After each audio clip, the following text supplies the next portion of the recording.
बिस्मिल्लाहिर्रहमानिर्रहीम। अस्सलाम वालेकुम। वेलकम टू किस्सा की बातें। दोस्तों, दुनिया में मौजूद हर मुसलमान की पहली ख्वाहिश होती है कि उसे आखिरत में जन्नत मिले, मगर एथी साहब जिन्होंने सारी जिंदगी भलाई के काम किए, उन्होंने क्यों जन्नत की ख्वाहिश छोड़ दी थी? हुआ कुछ यूं कि एक दिन उनके पास कचरा चुनने वाले दो बच्चे भागते हुए आए, जिनकी उम्रें तकरीबन 11 से 12 साल होंगी।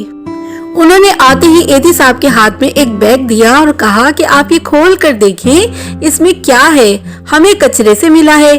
जैसे ही एथी साहब ने इस बैग नुमा चीज को खोला तो देखा कि अंदर इंतहाई खूबसूरत बच्चा है, जिसे देखकर उनका दिल खून के आंसू रोया। फिर उन्होंने उसे अपने अमले के पास भिजवा दिया कि उसे नहला धुलाकर साफ किया जाए और मुकम्मल ख्याल उसका रखा जाए। उस दिन के बाद से उन्होंने लोगों से दरखास्त करना शुरू कर दी कि इन बच्चों को फेंके ना, उन लोगों को दे दें जो इस नेमत से महरूम है, या फिर हमें दे जाएं, हम इसका ख्याल रख लेंगे। मगर कुछ मजहबी हलके ऐसे थे जिन्होंने इस पर एतराज किया और उनसे कहा कि तुम ऐसे बच्चों को पनाह देते हो, ये गलत है, तुम जन्नत में नहीं जाओगे। जिस पर वो कहते हैं कि मैंने कहा कि मैं अल्लाह पाक से कहूँगा कि मुझे जहन्नुम में भेज दे, ताकि मैं वहाँ जाकर भी लोगों के लिए काम करूँ। यही नहीं, मेरा ये भी मानना है कि जन्नत में तो मुझसे भी ज्यादा अच्छे काम करने वाले और नेक लोग होंगे।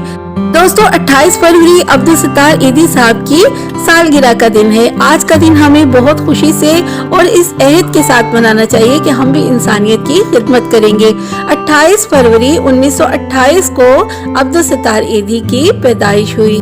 लोग बेगर्ज होकर किसी सिले की तलब किए बगैर अल्लाह की मखलूक की खिदमत करते हैं, वही इंसानियत के आला मर्तबे पर फाइज होते हैं। अल्लाह हम सबको तौफीक दे।